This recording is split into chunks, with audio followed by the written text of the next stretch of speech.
Hey guys, welcome back to the channel. This is stage 4B of Race Like a Champ, and I just finished race 4A just moments prior to this. It was maybe like a 10-minute soft pedal that I got, so some decent recovery, but if you have not seen my 4A race video, I strongly encourage you go watch that one. I'll post it right here on your screen right now. Go take a look at that, and again, that was 4A. This is now 4B. I'm gassed. Not super gassed, but I just did some strong efforts in that. These are short, punchy races, and they're pretty fast. So the previous one I did in just under 8.5 minutes, a few miles or whatever. So again, this one is 5.5 miles, and from the course recon that I've done, the other YouTube videos I've seen of this same race, we're looking at like 15 minutes or something, if that. So again, I knew it was going to be fast. I knew it was going to be a fairly strong effort, just staying with the group, and that's really what I'm trying to do. So right off the bat, a long downhill portion, can't complain about that. And that was my goal for this race. I didn't know the course very well, and then it dawned on me partway into the race that I do know this race. However, I've never done it this direction. I've only done it clockwise. This is now reverse of what I'm used to, and so I found it to be far more challenging than I had previously known it to be. So I found this one to be quite difficult, to be honest. So it was my goal to just sit in with the group. And like most Zwift races I've ever done, there might be one or two flyers way up the road, but other than that, they're all field sprints. So I was kind of saving my matches for that, or at least kind of going into it. That's what I was hoping for. But yeah, again, this is category C. Initially, I started this Zwift season in the last month or so, category B, and that's where I left off earlier in this year, February, March, April, somewhere around there. But I was like, I stink at category B right now. I'm going to try my hand at C, be there for the first couple of weeks, and then once I feel pretty good, I really want to be pushing myself, so I'll join category B again in the next month or two. But I want to be with the C's right now, and I feel pretty strong for category C. And even right here, I felt pretty strong. Like, I didn't feel like I was hurting myself by any means or really lighting a match, but I don't know, I felt pretty good. So I start standing on the pedals, and looking at this hill, it's like a long 6%, 7% grade. It's just, yeah, it definitely gets steeper.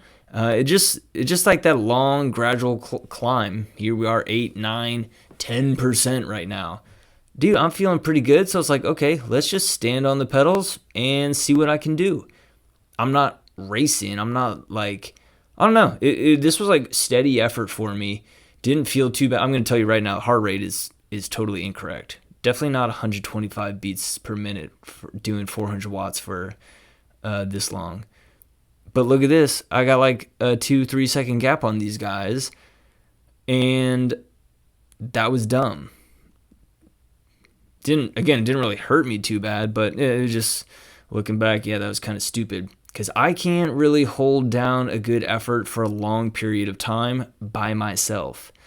And especially, I don't know, being so lightweight. Yeah, that's why I go flying up these climbs. I weigh about 165 pounds, so it's pretty easy for me to go steadily up those hills. But then as soon as I go downhill, everybody comes right back up to me like it's nothing. This is me. I'm doing 175, 200 watts going down this thing at 12% grade, negative 12% grade. This is crazy, because that 3 second gap doesn't last too long, and then they're right behind me. And even worse than that, we're not even 5 minutes into this, and I don't know. I think it's always interesting to look at my power profile. So now we go climbing up this hill. Well, hey everyone. So it's like, okay, yeah, that was stupid, because now here's a real steep climb.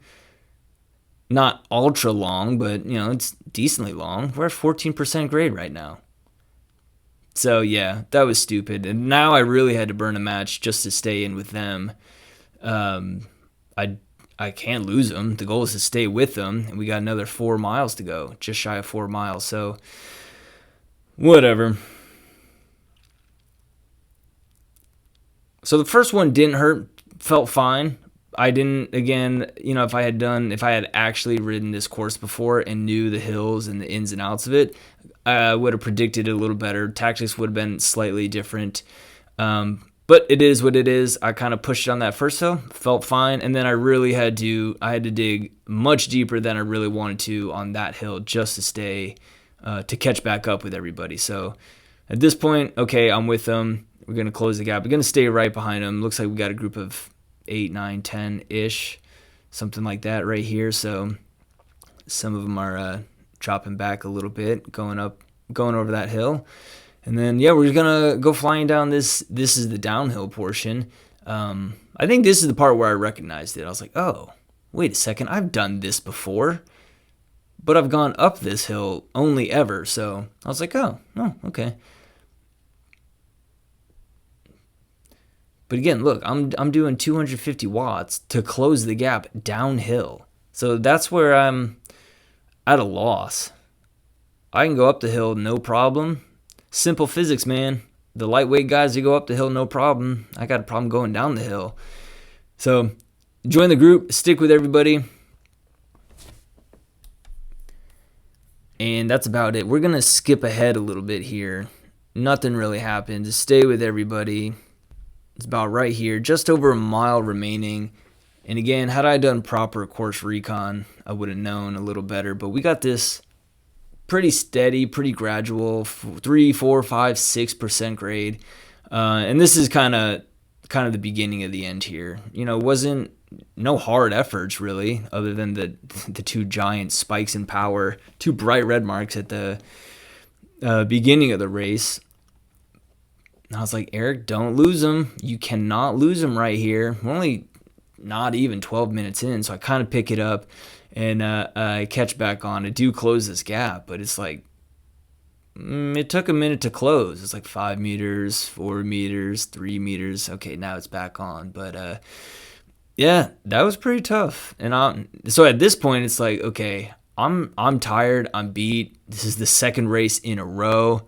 I'm so over this. But I don't want to just give up. I got to finish with the group. I'm trying to really dig one out for these 2 back-to-back races because I feel strong in general. Maybe not for race number 2 back-to-back, but overall I'm feeling pretty strong these days, and I want to keep that good thing going. And unfortunately, I'm not able to Zwift as often as I like. We just bought a house. We're in the process of moving, so I'm lucky to squeeze in a night where I can get in 2 races and then get a couple videos out of it as well. So, but right here, say goodbye. It hits 7% and I'm out. And there they go. So there's a couple guys, just one guy right behind me. 4 meters right behind me. So, well, there goes the race. That's unfortunate. According to the Zwift standings, I'm in 7th, 8th place. So it's like, okay, let's see what I can do in this last half a mile. I'm gonna stay right with this guy and beat him in a sprint. That's gonna be my best bet. Looking like I'm gonna be in a top 10, but I gotta hold it. I mean, I got a 15-second gap between myself and the guy behind me. So I was like, all right, Eric, let's go. Let's just stay steady here. Stay on this guy's wheel. And stay alert, really. So yeah, my heart rate at this point is a lot more accurate because I'm just gassed. So now I'm pushing 180. I'm not even doing a whole lot, but I'm just gassed at this point. So I keep it steady. I was like, you know what? Maybe if I just hold it right here, going down this slight downhill, like I can gain a little speed or something and just beat this guy. Maybe he's gassed from the prior race too, assuming he did it. I don't even know. Where'd he go? Oh, there he is. And then, bozo me, I'm not paying attention. And it's right about here. I'm not looking at how far we have or where the finish line really even is. He takes off. And by the time I react to the sprint, too late. Yeah, sure, I can use a power-up. What's a featherweight power-up going to do on a sprint? nothing. It's going to do nothing. He's light years ahead of me. But I finished, and I did get a top 10. I had a great result in the 4A race, and I had a top 10 result in the 4B race. So overall, I'm going to take it, especially for 2 back-to-back Zwift races. Hey, nothing to complain too much about, so I'll get them next time. I'll have a better result, but I like being in the top 10. I feel really good about that. I want to be in Cat C for a couple more weeks or months, and then we'll get back into Category B and really start pushing myself.